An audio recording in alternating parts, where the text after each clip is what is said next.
నా పేరు పి జోషి ప్రశాంత్ అండి. మాది కాకినాడ వాకిలిపూడి అనే గ్రామంలో దేవుడు ఎక్లీషియా బ్లెస్సింగ్ మినిస్ట్రీస్ అని సేవా పరిచయం దేవుడు మాకు అనుగ్రహించాడు.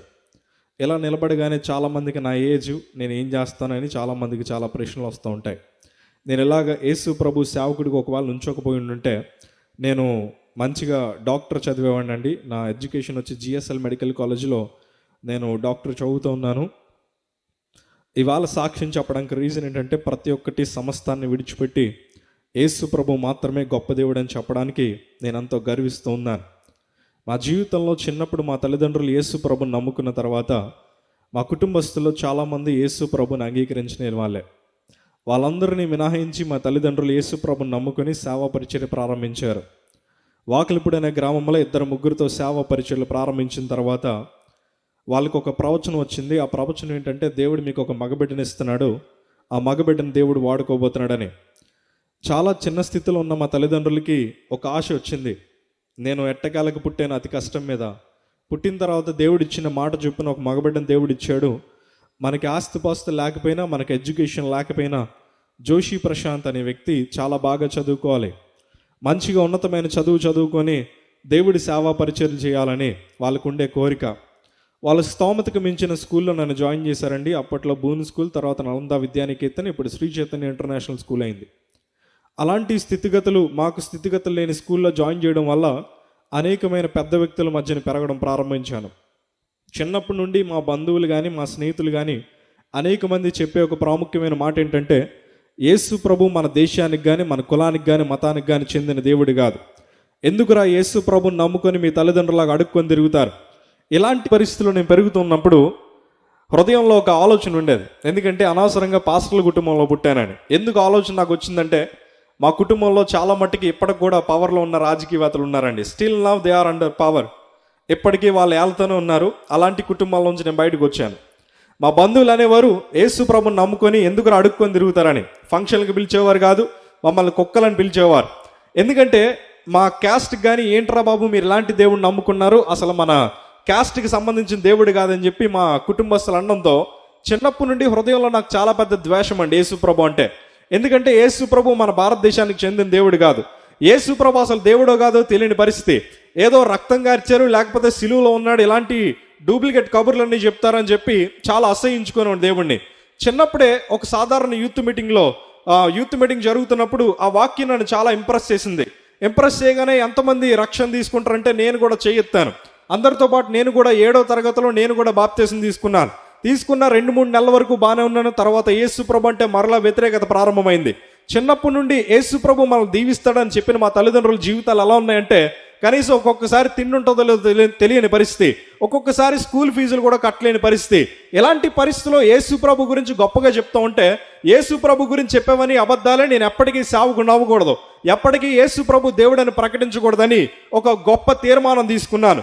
చిన్నప్పటి నుండి దేవుడు నన్ను గొప్ప తలాంతుతో నింపాడండి. స్కూల్ లెవెల్ మ్యూజిక్ కాంపిటీషన్స్లో ప్రారంభించబడిన తర్వాత మన ఆంధ్రప్రదేశ్ రాష్ట్ర స్థాయి 3వ స్థానం వచ్చిందండి. పేపర్లో పడడం ప్రారంభించాను, అనేక మంది గణపరచడం ప్రారంభించారు. ఇలాగ నన్ను అనేక మంది గణపరుస్తూ ఉంటే ఏంటండి మంచి గర్వం అనే కొమ్ములు వచ్చాయి. తల్లిదండ్రుల్ని దూరం పెట్టుకొని నాకుండే స్థితిగతులను నాకు నేనే పొగుడుకోవడం ప్రారంభించాను. అనేక మంది నేను గణపరచడం, అనేక మంది నేను లేవనెత్తడం బాగా జరిగింది. తర్వాత ఈస్ట్ గోదావరి అండర్-16, అండర్-17కి క్రికెట్ వైస్ కెప్టెన్గా చేశాను. అప్పుడు కూడా మంచి పేరు ప్రఖ్యాతులుగా మంచిగా ఎదగడం ప్రారంభించాను. అప్పుడులో జీవితంలో నేను తెలుసుకున్న ఒక ప్రాముఖ్యమైన విషయం ఏంటంటే మనిషికి దేవుడు అవసరం లేదు, మనిషికి తలాంత్ ఉంటే చాలు, ఏ తలాంత్ ఉన్నా చాలు మనిషి బ్రతికెచ్చని. ఒక పక్కన మ్యూజిక్ టాలెంట్ ఉంది, ఒక పక్కన స్పోర్ట్స్లో బాగా రాణిస్తున్నాను, ఇంకొక పక్క ఏంటంటే ఫ్యామిలీలో మంచి ఉన్నతమైన స్థితిగతులు కలిగిన వారు ఉన్నారు. వాళ్ళందరూ నా బంధువులు అని చెప్పుకుంటూ అనేక రకాలైన స్నేహితులతో అలవాటు అవడం ప్రారంభమైంది. అప్పట్లో అది పెద్ద స్కూల్ కనుక అనేకమైన పొలిటికల్ లీడర్స్ యొక్క పిల్లలందరూ అక్కడే చదివేవారు. అనేకమైన సినిమా రంగంలో యాక్ట్ చేసే వాళ్ళందరూ అక్కడే చదవడం ప్రారంభించారు. వాళ్ళందరి లక్షణాలు నా జీవితంలోకి రావడం ప్రారంభించాయి. చాలా మంది ఒక సామెత ఉపయోగిస్తారు, బతుకు తక్కువ బడా ఎక్కువ అని. ఇంట్లో చూస్తే పరిస్థితి అలా ఉండేది, బయట నా పరిస్థితిగా చూస్తే అలా ఉండేది. నా స్నేహితులు నా డ్రెస్సింగ్ స్టైల్ మార్చారు, నా స్నేహితులు నా మాట విధానం మార్చారు, నా ఆలోచన తీరు మొత్తం మార్చేశారు. తల్లిదండ్రులంటే భయభక్తులు పోయింది, దేవుడంటే భయం బొత్తిగా పోయింది. నా జీవితంలో ఒకటే, యేసు ప్రభు నిజంగా లేడు, యేసు ప్రభు దేవుడే కాదు. ఎందుకంటే మన లైఫ్ని దీవించేది ఒక్కటే, మన స్నేహితులు, మన బ్యాక్గ్రౌండ్, మనకుండే తలాంతులు, ఇది మాత్రమే మనల్ని ఆశీర్వదిస్తాయని నమ్మేటోడిని. అలాంటి నా పరిస్థితిలో చిన్నప్పుడు అందరూ అడిగారు పెద్దగా ఏమవుతారని. I want to be a politician అని చెప్పానండి. నాకు మంచి రాజకీయవేత్తను అవ్వాలని చాలా ఇష్టమని. చిన్నప్పుడు ఆ మాటకి చాలా మంది నవ్వారు. నేను ఎట్టగాలికి మన తెలంగాణ పోరు వచ్చేసరికి నేను ఈస్ట్ గోదావరి స్టూడెంట్ చేసి కన్వీనర్గా చేశానండి. ఇంచుమించు నా కాళ్ళ కింద 16 నుంచి 20 కాలేజీలు నా చుట్టూ ఉండేవి. కావాలితే మీరు నా ఫేస్బుక్ బ్లాగ్లో చూడొచ్చు. నేను క్రియేట్ చేసిన గ్యాంగ్స్టర్స్ పేజ్ అనేది చూడొచ్చు. నా రాజకీయ లబ్ధి కోసం 5గురితో ప్రారంభించిన నా స్నేహితుల బ్యాచ్ ఇంచుమించు 800 మంది నుండి 1200 మంది వరకు ఉంటారు. అలాంటి స్థితిగతులు కలిగిన నేను మా ఫ్యామిలీ బ్యాక్గ్రౌండ్ మొత్తం మర్చిపోయాను. నేను ఒక పాస్టర్స్ ఫ్యామిలీలోంచి వచ్చానన్న విషయాన్నే మర్చిపోయాను. ఒకటి, యేసు ప్రభు దేవుడు కాదని. ఇవాళ చాలా మంది మతోన్మాదులు బైబిల్ కాల్ చేస్తే ఏదో అన్న విడ్డూరం చూస్తున్నారు. కానీ పాస్టర్ గారి పిల్లలున్నాయని నేనే జీవగ్రంథమైన పరిశుద్ధ గ్రంథమైన బైబిల్ని మధ్య పేజీలో ఓపెన్ చేసి దాంట్లో ఉమ్మేసి దాంట్లో ఇలా మడతపెట్టి యేసు ప్రభు నిజంగా దేవుడు అయితే వచ్చి ఏమన్నా చేయని అడ్డమైన బూతులన్నీ మాట్లాడేవాడిని. చలికాలం వస్తే చాలండి కొత్త నిబంధన బైబిల్ నాకు బాగా ఉపయోగపడేది. మా తల్లిదండ్రులు కొత్త నిబంధన బైబిల్ చాలా మందికి పంచిపెడుతూ ఉంటే అందులో పేజీలు చింపేసి నేను నా స్నేహితులు మంట కాసుకుంటూ పైగా ఆకాశం వైపు తిరిగి ఒకటే అడిగేవాడిని, నువ్వు నిజంగా యేసు ప్రభు దేవుడు అయితే మా అందరి మీద వర్షం కాదు కానీ ఈ మంట అంటిస్తున్నాం కదా అని బైబిల్ని, ఈ బైబిల్ మీద వర్షాన్ని మాత్రమే కురిపించు అని యేసు ప్రభు మీద వెటకారం చేసేవాళ్ళం. ఇలాంటి మీటింగ్స్ జరుగుతూ ఉంటే పాటల పుస్తకాలు చాలా మంది అమ్ముతూ ఉంటారు. అలాంటి పాటల పుస్తకాలు అమ్ముతూ ఉంటే చివరి ఆ పాటల పుస్తకాలు మేము కొనుక్కొని పాటల పుస్తకాలని కొన్ని అక్షరాలు కొట్టేసి అందులో కొన్ని బూతు మాటలు యాడ్ చేసి మేము పాడుతూ ఉన్నప్పుడు చాలా గర్వించేవాడిని. ఎందుకంటే ఒకప్పుడు మంచి బ్యాక్గ్రౌండ్ నాకు ఉంది, ఒకప్పుడు నాకు మంచి తలాంతులు ఉన్నాయి, లైఫ్లో నేను అలాగనే సెటిల్ అయిపోవచ్చని. మా తల్లిదండ్రులు ఎప్పుడు అరే నువ్వు సేవకుడు మాత్రమే అంటే సేవ నేను చచ్చేమరా చేయనమ్మా, డబ్బులు కట్టలు మీ ముఖం మీద విసిరి దేవుడు లేడని రుజువు చేద్దాం అనుకున్న వ్యక్తినండి. డబ్బు కట్టలు విసిరేద్దాం అనుకున్నాను. కానీ ఎట్టకాలకి మా తల్లిదండ్రులు సేవ సేవ సేవ అని చెప్పడంతో మా తల్లిదండ్రులు చంపడం కూడా ప్రయత్నం చేశాను. మంచం కింద నా బట్టలన్నీ దాని కింద వేసేసి అంటించేసి మా తల్లిదండ్రులు ఇద్దరిని చంపేద్దాం అనుకున్నాను. నాకు 2 చెల్లెళ్ళండి. చెల్లెళ్ళు కూడా అన్నయ్య నీ వల్ల మా పరుగు పోతుందంటే వీళ్ళ లేకపోతే బాగుండని చెప్పి మా చిల్లాలను కూడా చంపేద్దామని ప్రయత్నం చేస్తుంటే మా చిన్న చెల్లి చెయ్యి కూడా కోసుకుపోయిన పరిస్థితులు. సాడిస్టిక్గా తయారయ్యాను. అనేక మంది పోలీస్ స్టేషన్కి తీసుకెళ్లి నన్ను విచ్చలవిడిగా కొట్టేవారండి. ఎందుకంటే అనేక రకములైన పాపములకి లోనైపోయిన నా జీవితం. ఇప్పటికీ నా చేతుల మీద గాయాలుంటాయి. అలాంటి పరిస్థితి అయిన నన్ను ఏంటండి ఇంచుమించు స్టేషన్కి వెళ్తే 10 నిమిషాల్లో బయటకు వచ్చేవాడిని. చాలా మంది కుర్రోళ్ళు అనేవారు అన్న నీలాంటి వాడు ఉంటే చాలన్నా అని. బర్త్డే వచ్చేసరికి రోడ్డు నిండా ఫ్లెక్స్లు అండి, బ్లడ్ డొనేషన్లు చేసేవారు, అనేక రకాలైన కేకులు కట్ చేసేవాళ్ళు. రాజమండ్రి నుంచి కాకినాడ బస్ స్టాప్కి వస్తే చాలు అనేక మంది గొప్ప ర్యాలీ లాగా 50-60 బళ్ళు బస్ స్టాండ్లో ఉండేవి. కనీసం కాకినాడలో ఎలాంటి ధర్నా ర్యాలీ జరగాలన్నా జోషి ప్రశాంత్ ఒక్కడుంటే చాలన్న పేరు తెచ్చుకున్నాను. 100 నుండి 200 బైకులు పెట్రోల్ కొట్టించుకోపోయినా తీసుకొచ్చే పరిస్థితి నా జీవితంలో. ఇన్ఫ్లుయెన్స్డ్ పర్సన్స్ అందరూ నా చుట్టూ ఉన్నారు. లైఫ్ ఇలా ఉంటే చాలు, ఈ ఒక్కటి ఉంటే చాలు హ్యాపీ అనుకుంటున్న నా పరిస్థితిని దేవుడు సంపూర్ణంగా మార్చేశాడు. హల్లెలూయా, హల్లెలూయా. ఈ విషయాన్ని మీకు ఎందుకు చెప్తున్నానంటే జీవితంలో దేవుణ్ణి పక్కన పెట్టి ఏదున్నా చాలు బ్రతికేచ్చు అనుకున్న చాలా మంది ఉంటారు. కానీ ఒక్క విషయాన్ని నేను ప్రస్తావిస్తుంటాను, యేసు ప్రభు లేకపోతే ఏ ఒక్క మానవుడు బ్రతకలేడని. హల్లెలూయా.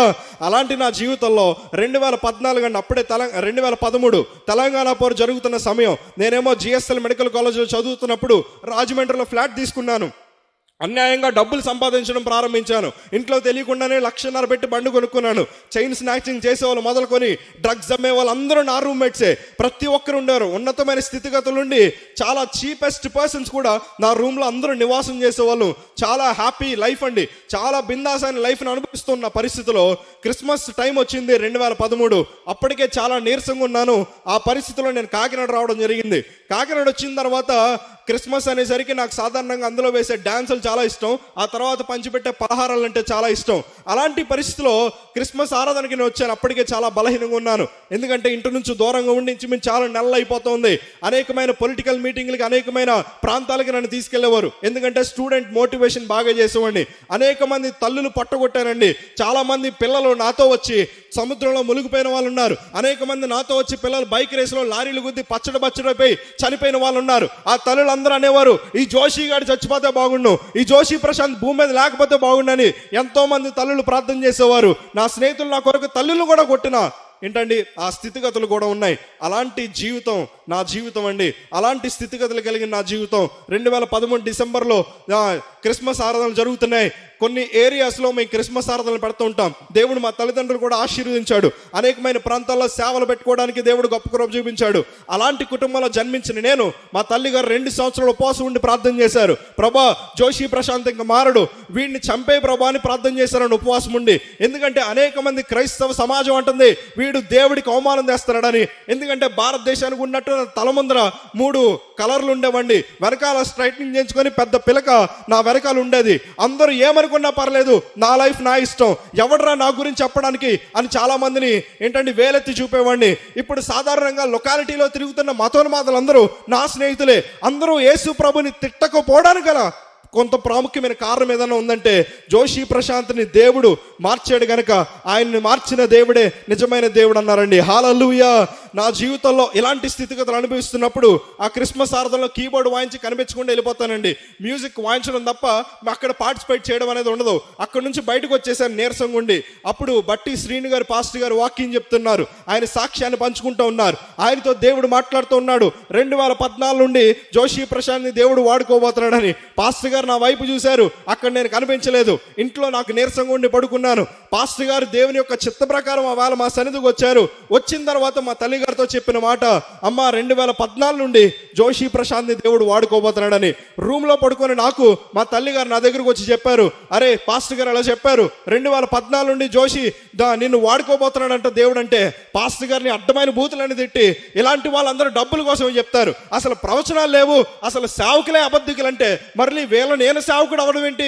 ఇలాంటి తీర్మానాలు కానీ ఇలాంటి ప్రవచనాలు కానీ ఎప్పటికీ నమ్మద్దమ్మా, ఆ పాస్టర్ గారికి డబ్బులు ఇచ్చి పంపించేయండి అని ఆ పాస్టర్ గారిని చాలా తిట్టుకోవడం జరిగింది.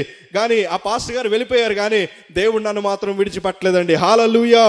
అలాంటి సమయంలో చాలా బలహీనంగా ఉన్న పరిస్థితిలో హాస్పిటల్కి తీసుకువెళ్ళిన తర్వాత సరిగ్గా ఫుడ్ లేదు, సరిగ్గా ఎలాంటి స్థితిగతులు లేవు. ఎందుకంటే రోడ్డు మీద తిరగడం వాళ్ళకి ఏంటంటే సరిగ్గా తిండి మీద ధ్యాస ఉండదు కదండి.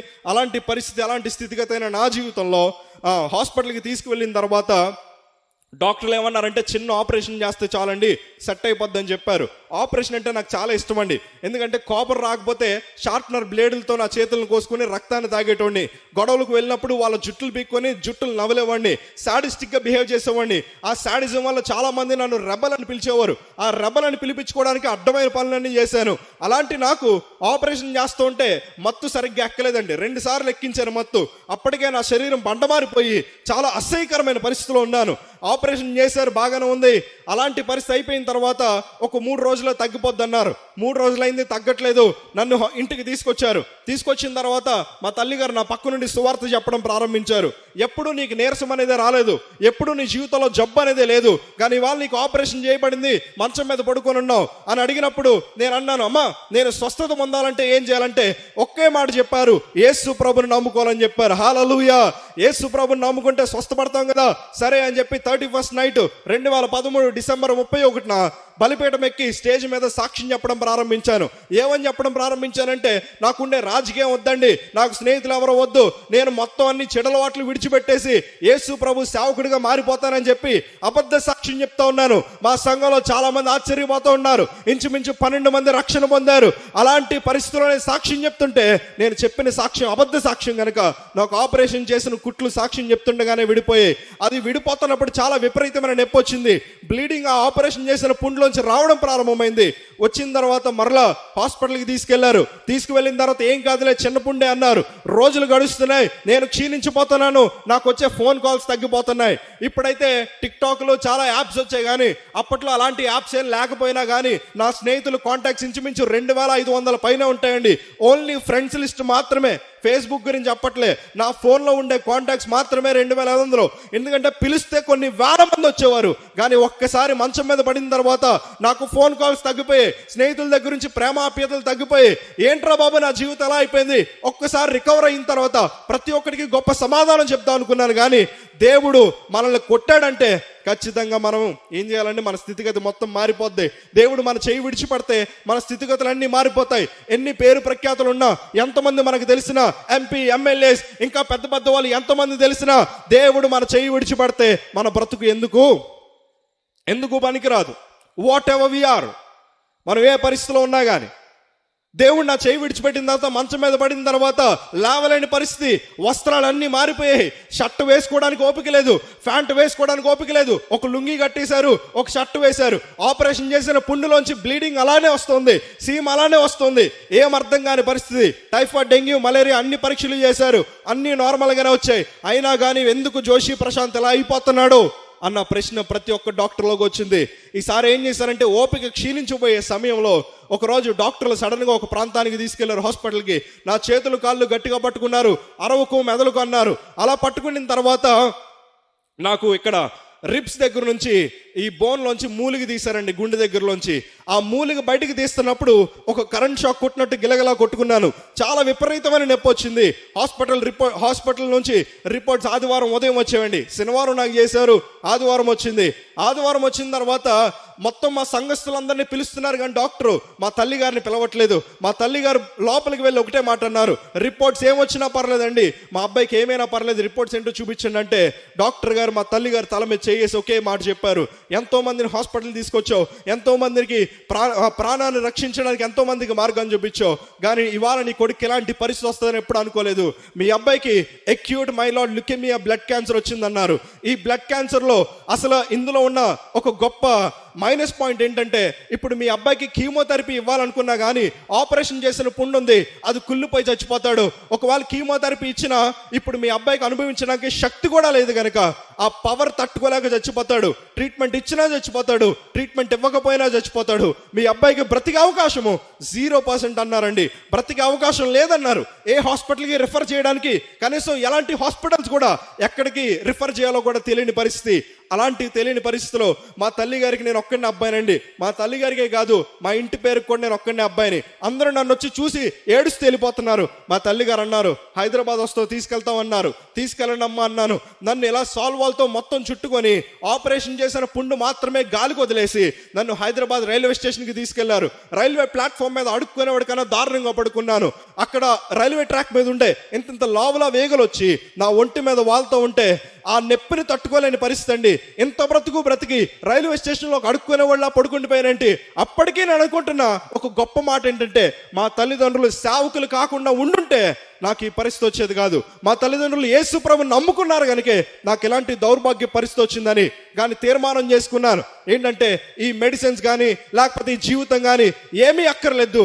ఈ నొప్పిని అనుభవించే కన్నా ఇంకొక ట్రైన్ ఏదైనా వస్తే దాని కిందకి దొల్లుకుంటూ వెళ్ళి పడి చచ్చిపోదాం అనుకున్నాను. మా తల్లిగారు ముఖం వంకే చూస్తూ ఉన్నాను, ఇంకొక ట్రైన్ వస్తే దాని కింద పడి చచ్చిపోదామని. కానీ దేవుడు ఎంత గొప్ప దేవుడు అంటే, మేము ఎక్కిన ట్రైన్లోనే దేవుడు ఒక సేవకుడిని దేవుడు పంపించాడండి. హల్లెలూయా. ఆ సేవకుడు వచ్చి, ఇక్కడ కాదమ్మా, మీ గమ్యాన్ని మార్చాలి అని చెప్పి సిఎంసి వెల్లూరుకి తీసుకెళ్ళమన్నారు. ఫ్లైట్ ఎక్కలేను, ట్రైన్ కూడా లేవు, కారు కట్టించారండి. 12 గంటల జర్నీ. జనవరి 13, 2014 రాత్రి 12ంటికి సిఎంసి ఎమర్జెన్సీ వార్డులో చేరాను. ఆ కారు కుతుపులకి మధ్యలో నాకు ఎక్కించిన బ్లడ్ అంతా అందులోంచి బయటకు వచ్చేసిందండి. ఏమీ తినలేని పరిస్థితి. నా పరిస్థితి ఏంటంటే, ఎవరన్నా అన్నం పెడితే చాలని అనుకుంటున్న పరిస్థితి. కడుపు అంతా ఎండిపోయింది, బాడీ అంతా డీహైడ్రేట్ అయిపోయింది. అలాంటి పరిస్థితిలో, అలాంటి స్థితిగతుల్లో మా తల్లి గారు మమ్మల్ని అందరినీ తీసుకెళ్లి ఎమర్జెన్సీ వార్డులో జాయిన్ చేశారు. అక్కడ ఏం చేశారంటే, నా పరిస్థితి ఎలా ఉంది, నా బాడీ కండిషన్ ఎలా ఉందో చూడడానికి వాళ్ళు ఏం చేశారంటే, వెనకాల బోన్ మ్యారో టెస్ట్ చేశారు. ఈ ఎముకలోంచి స్క్రూ తిప్పుతూ ఉంటే తట్టుకోలేని పరిస్థితి, ఏడవలేని పరిస్థితి, కంట్లోంచి నీళ్ళు రావట్లేదు. ఏంటి నా పరిస్థితి ఎలా అయిపోయిందని ఏడుస్తున్నప్పుడు డాక్టర్లు అందరూ ఒకే మాట అన్నారు, ఇంక మీ అబ్బాయిని ఇంటికి తీసుకెళ్ళిపోండి, ఆఖరి కోరికలు ఏమన్నా ఉంటే తీర్చేయమన్నారు. ఎందుకంటే మీ అబ్బాయికి బ్రతికే అవకాశం లేదని. అప్పుడు కానీ ఎవరన్నా వచ్చి నీ ఆఖరి కోరిక ఏమన్నా ఉందంటే, నాకు ఒకటే అండి ఆఖరి కోరిక, ఎవరన్నా వచ్చి ఎంగిల్ అన్నం పెట్టినా పర్లేదు, ఆ ఎంగిల్ అన్నం తిని చచ్చిపోదామని. ఎందుకంటే కడుపు నిండా అన్నం పెట్టాలని కోరుకుంటా ఉన్నాను. అలాంటి పరిస్థితిలో డాక్టర్లు అందరూ చేయెత్తేశారు. మా తల్లిదండ్రులు అన్నారు, దేవుడి మీద భారం వేస్తున్నామండి, దేవుడే మా అబ్బాయిని రక్షిస్తాడని బలవంతంగా నన్ను హాస్పిటల్లో జాయిన్ చేశారు. జాయిన్ చేసిన తర్వాత నాకు అప్పటికి క్యాన్సర్ అని తెలియదు. సిఎంసి ఏ వార్డులో జాయిన్ అయ్యానండి. ఏ వార్డులో జాయిన్ అయిన తర్వాత నన్ను హాస్పిటల్ రూమ్లోకి తీసుకెళ్లారు. జోషి ప్రశాంత్ అని నేమ్ బోర్డు అంటించారు. అంటించిన తర్వాత ఎందుకు అంటిస్తున్నారో, ఎందుకు తీసుకెళ్తున్నారో నాకు తెలియని పరిస్థితి. అలాంటి తెలియని పరిస్థితిలో డాక్టర్లు నెక్స్ట్ రోజు వచ్చి 2 పేపర్లు నా ముందర పెట్టి ఒకే మాట అన్నారు, ప్రశాంత్ నీకు క్యాన్సర్ అని తెలుసా అన్నారు. నాకు తెలియదు డాక్టర్ అన్నాను. నీ శరీరంలో ఒక బ్యాడ్ ఇన్ఫెక్షన్ ఉంది, అక్యూట్ మైలాయిడ్ ల్యూకేమియా, క్యాన్సర్ ఉంది నీ శరీరంలో అన్నారు. అలా అనగానే ఒక్కసారిగా గుండె ఆగిపోయింది. ఏడవడం ప్రారంభించాను. ఒక్క ప్రశ్న అడిగాను, డాక్టర్ నేను బ్రతుకుతానా అని. డాక్టర్ గారు నా ముఖమే చెప్పిన మాట, ప్రశాంత్ నీకు బ్రతికే అవకాశము ఎప్పటికీ లేదని. ఆ మాట చెప్పిన తర్వాత 2 పేపర్ల మీద సైన్ చేయించుకున్నారు. ఒకవేళ నేను చచ్చిపోతే డాక్టర్స్ కానీ కాలేజీకి కానీ ఎలాంటి సంబంధం లేదు. నన్నేమో జూనియర్ డాక్టర్స్ పరీక్ష చేసుకోవడానికి నా బాడీని ఇచ్చేసారండి. ఇంకా నా స్థితిగతులు అంతా అయిపోయాయి. నా కెరియర్ కానీ నా జీవితం కానీ అంతా సమాప్తం అయిపోయిందని నేను అనుకుంటున్న సమయంలో మా తల్లి గారు నా దగ్గరికి వచ్చి, యాడోకు జోషి, నీ స్నేహితులందరూ నిన్ను విడిచిపెట్టేశారు, నీ బంధుమిత్రులందరూ నిన్ను వ్యతిరేకించే సమయంలో ఉన్నావు, కానీ ఇప్పుడు నువ్వేం చేస్తావు అంటే ప్రతి ఒక్కరిని విడిచిపెట్టి ఈ ఒక్కసారైనా యేసు ప్రభుతో స్నేహం చేయమన్నారండి. హల్లెలూయా. యేసు ప్రభుతో ఎలా స్నేహం చేయాలో నాకు తెలియదు. అప్పుడు నేను నా జీవితంలో చేసిన మొట్టమొదటి ప్రార్థన, యేసయ్యా నువ్వు నిజంగా దేవుడు అని చెప్పారు, యేసయ్యా నువ్వు మా కొరకు వచ్చావని చెప్పారు, ఒకవేళ నువ్వు నిజంగా దేవుడు అయితే ఒక్కసారి నన్ను కరుణించయ్యా అన్న ప్రార్థన చేస్తూ ఉంటే పరిశుద్ధాత్మ శక్తి చేత అభిషేకించబడిన సమయం అన్నది. హల్లెలూయా. ఆ యొక్క శక్తిని అనుభవించాను. ఆ యొక్క శక్తిని అనుభవించిన తర్వాత ఏడవడం ప్రారంభించాను. నేను చేసిన తప్పులన్నీ నాకు గుర్తొచ్చాయి. మా తల్లిదండ్రులు చేతులు పట్టుకొని, అమ్మా ఇన్నాళ్ళు మిమ్మల్ని కొట్టాను, మిమ్మల్ని దూషించాను, మిమ్మల్ని అసహించుకున్నాను, నన్ను క్షమించండి అన్నాను. మా తల్లి గారు చెప్పిన ఒక మాట, మేము క్షమించకపోయినా పర్లేదు, కానీ యేసు ప్రభు నిన్ను క్షమిస్తే పోయే నీ ప్రాణాన్ని దేవుడు మాత్రమే తీసుకురాగలడని చెప్పారు. హల్లెలూయా. హల్లెలూయా. ఆ మాట చెప్పగానే ఏడవడం ప్రారంభించాను. అతిక్రమలు దాచిపెట్టువాడు వర్ధిల్లడు, వాటిని ఒప్పుకొని విడిచిపెట్టువాడు కనికరం పొందనన్న వాక్యం నాకు గుర్తొచ్చింది. ఒప్పుకోవడం ప్రారంభించాను. దేవుని సందులో ఒప్పుకోవడం ప్రారంభించాను. వాళ్ళు ట్రీట్మెంట్ చేయడానికి, ట్రయల్ ట్రీట్మెంట్ చేయడానికి 40 సెంటీమీటర్ల పైప్ లైన్ నా శరీరంలో ఎక్కించారు. ఎక్కిస్తున్నప్పుడు కూడా ఒక్క క్షణం కూడా నాకు మత్తెక్కలేదండి. ఆ నరంలోకి వాళ్ళు ఎక్కిస్తున్నప్పుడు ఎముకలు అడ్డొచ్చి ఆ యొక్క పైప్ ఆగిపోతే నేను అనుభవించలేనంత నొప్పి వస్తుందండి. అలాంటి పరిస్థితిలో కూడా దేవుడిని ఒకటి అడిగాను, ప్రభా నీ చిత్తమైతే నన్ను బ్రతికించు, లేకపోతే నన్ను నీ దగ్గరికి తీసుకెళ్ళిపో. నాకున్న చివరి కోరిక అదే. ఆ చివరి క్షణాల్లో నేను తీసుకున్న తీర్మానం ఏంటంటే, ప్రభా ఒకవేళ నువ్వు నన్ను ఇష్టపడి నన్ను క్షమించి నువ్వు బ్రతికిస్తే సమస్తాన్ని విడిచిపెడతాను. స్నేహితులు మొదలుకొని ప్రతి ఒక్కటి విడిచిపెట్టి నీ కొరకు సేవకుడిగా ఉంటాను. ఒకవేళ నేను కానీ చనిపోతే నేను కళ్ళు మూసి తెరిసే లోపల నీ పాదాల దగ్గర ఉండాలి. ఆ తీర్మానంలో చాలా కోరుకున్నానండి. నేను చచ్చిపోతే మా తల్లిదండ్రులకు నేను అసలు జ్ఞాపకం రాకూడదు, నాలాంటి పాపి చచ్చిపోయాడనే ఫిక్స్ అవ్వాలి తప్ప ఎవ్వరూ నా గురించి ఏడవకూడదు, ఎవ్వరూ నన్ను పట్టించుకోకూడదు అని దేవుడితో చాలా మాట్లాడుతున్నప్పుడు దేవుడు గొప్ప దర్శనం చూపించాడు. అనేక వేల మంది మధ్యలో నేను నిలబడి అన్ని నామముల కన్నా పైనామం పాట పాడడం దేవుడు నాకు దర్శనం చూపించాడండి. హల్లెలూయా. ఆ దర్శనాన్ని పట్టుకొని ప్రార్థన చేయడం ప్రారంభించాను. ట్రయల్ ట్రీట్మెంట్ ఇవ్వడం ప్రారంభించారు. 30, 40, 50 రక్తపు వాంతులు అవ్వడం ప్రారంభమయ్యాయండి. ఈ రేపు చచ్చిపోతాడు, ఎల్లుండి చచ్చిపోతాడు అని చాలా మంది అంటున్న సమయంలో ఒకరోజు ఒక చిన్న వాక్యం గుర్తొచ్చింది. 3 మినిట్స్లోనే ముగిస్తాను. ఆ చిన్న వాక్యం ఏంటంటే, ఆవగించంత విశ్వాసం ఉంటే చాలు కొండ కూడా వెళ్ళి సముద్రంలో పడవేయబడమంటే ఖచ్చితంగా పడుతుందని. ఆ యొక్క వాక్యాన్ని హృదయంలో పెట్టుకొని దేవుణ్ణి ఒకటి అడిగాను, ప్రభా నా కడుపు నింపడానికి నాకు రక్తపు వాంతులు ఆపాలి, ఏం చేస్తావో తెలీదు అని మా సంఘానికి కాల్ చేసి సాక్ష్యాన్ని చెప్పానండి. సాక్ష్యం చెప్పిన తర్వాత నా నోరు తెరిస్తే వాంతులు వస్తాయండి. దాహం వేసినప్పుడు నా ఉమ్మిని అరగంట సేపు నోట్లో ఉంచుకొని దాన్ని తాగేటోడిని. అప్పుడు కూడా రక్తంలో బయటకు వచ్చేది. ఆ పేగులు ఏంటంటే కడుపులో ఉండి పక్కకు వచ్చేవి. నర్సులు వీళ్ళందరూ కూర్చోబెట్టి వీపు మీద గట్టి కొడుతూ ఉంటే అప్పుడు మరలా కడుపులోకి వచ్చేవి. నా స్థితిగతులు అసలు బాగుండేవి కాదు. చచ్చిపోతాడన్న పరిస్థితి నా జీవితంలో వచ్చినప్పుడు చాలా మంది ఇంకా చచ్చిపోయాడు అన్న సమయంలో దేవుడు నా రక్తపు వాంతుల్ని దేవుడు ఆపేశాడండి. హల్లెలూయా. హల్లెలూయా. ఆ రక్తపు వాంతులు ఆపిన తర్వాత సంవత్సరన్నర ట్రీట్మెంట్ అన్నారు. ఆ సంవత్సరన్నర ట్రీట్మెంట్ నేను ఉండలేను ప్రభా, నన్ను బ్రతికించు ప్రభా అని దేవుడి దగ్గర ప్రాధాయపడుతున్న సమయంలో 4.5 నెలల తర్వాత ఏ డాక్టర్లు అయితే నేను చచ్చిపోతానని చెప్పారో, ఏ డాక్టర్లు అయితే నా జీవితంలో కనీసం మా కాకినాడ గ్రామాన్ని కూడా చూడలేనని చాలా మంది అన్నారు. నా ఫేస్బుక్ మీద రిప్ అని పెట్టారు, రెస్ట్ ఇన్ పీస్ అని. కానీ అలాంటి స్థితిగతిలో ఉన్న నన్ను 4.5 నెలల తర్వాత డాక్టర్లు ఒక రోజు రిపోర్ట్ తీసుకొచ్చి నా కళ్ళ ముందు పెట్టారు. ప్రశాంత్, కొన్ని రోజుల నుంచి అబ్జర్వ్ చేస్తూ ఉన్నాం, కొన్ని రోజుల నుంచి నీ బోన్లో జరుగుతున్న మార్పులు చూస్తూ ఉన్నాం, నీ బోన్లో జనరేట్ అయ్యే ప్రతి ఒక్క రక్తపు కణాన్ని పరీక్ష చేస్తున్నాం, అందులో ఒక్క క్యాన్సర్ కణం కూడా కనిపించలేదని చెప్పారండి. హల్లెలూయా. దేవుడికి మహిమ కలుగును గాక. హల్లెలూయా. అప్పుడు ఏడవడం ప్రారంభించాను. దేవుడికి ఇచ్చిన తీర్మానాన్ని జ్ఞాపకం చేసుకున్నాను. చాలా మంది దేవుడు స్వస్థపరిచాక తీర్మానాన్ని మర్చిపోతారు. దేవుడు ఆశీర్వదించిన తర్వాత దేవుని వదిలేసి వెళ్ళిపోతారు. అప్పుడు మొదలుకొని నా జీవితము ఇప్పటి వరకు దేవుని యొక్క సేవా పరిచయంలో సాగుతుంది. ఇప్పటికే నా తలకు కానీ నా ముఖానికి కానీ పౌడర్ కానీ దువ్వాన్ని కానీ పెట్టలేదు. ఇప్పటికొచ్చి మరలా వెనక్కి తిరిగి చూడలేదు. ఎంతమంది అయితే నేను పాడు చేశానో నా సాక్ష్యాన్ని విని ఇంచుమించు నా సొంత స్నేహితులే 40 మంది రక్షణ పొందారండి. హల్లెలూయా, హల్లెలూయా. నేను గర్వంగా చెప్పగలను, ఇంచుమించు 16 పొలిటీషియన్స్ని నేను దేవునిలోకి నడిపించగలిగానండి. హల్లెలూయా. చాలా మంది జీవితాల్ని ఏంటండి పాడు చేసిన నన్ను దేవుడు అనేక మంది మధ్యన సాక్షిగా నిలబెట్టాడు. ఏ నోటితో అయితే బూతు పాటలు పాడానో అదే నోటితో దేవుడు 16 పాటలు దేవుడు రాయించగలిగాడు. ఇంకా అనేకమైన అనుభవాలు దేవుడు నా జీవితంలో ఇచ్చాడు. ఇవాళ మెడికల్ కాలేజెస్లో అనేక కాలేజెస్లో వాడబడ్డానికి దేవుడు గొప్ప కృప నాకు చూపించాడు. జీరో నుంచి దేవుడు ఒక సక్సెస్ఫుల్ లైఫ్ నాకు అనుగ్రహించాడు. దేవుడు ప్రతి ఒక్కటి చేయగల సమర్థుడు. అందుకే బైబిల్ చెప్తుంది, దేవునికి సమస్తము సాధ్యమే, దేవునికి సమస్తము సాధ్యమే. నా జీవితంలో చేసిన దేవుడు మీ జీవితంలో కూడా దేవుడు చేయడానికి ఇష్టపడుతున్నాడు. ఒక్కటేనండి, ఆయన పాదాల దగ్గర మనం పడాలి. మన పాపాలను ఒప్పుకొని దేవుని యొక్క కనికరాన్ని పొందుకున్నప్పుడు దేవుడు మనల్ని చాలా ఉన్నతంగా ఆశీర్వదించేవాడు.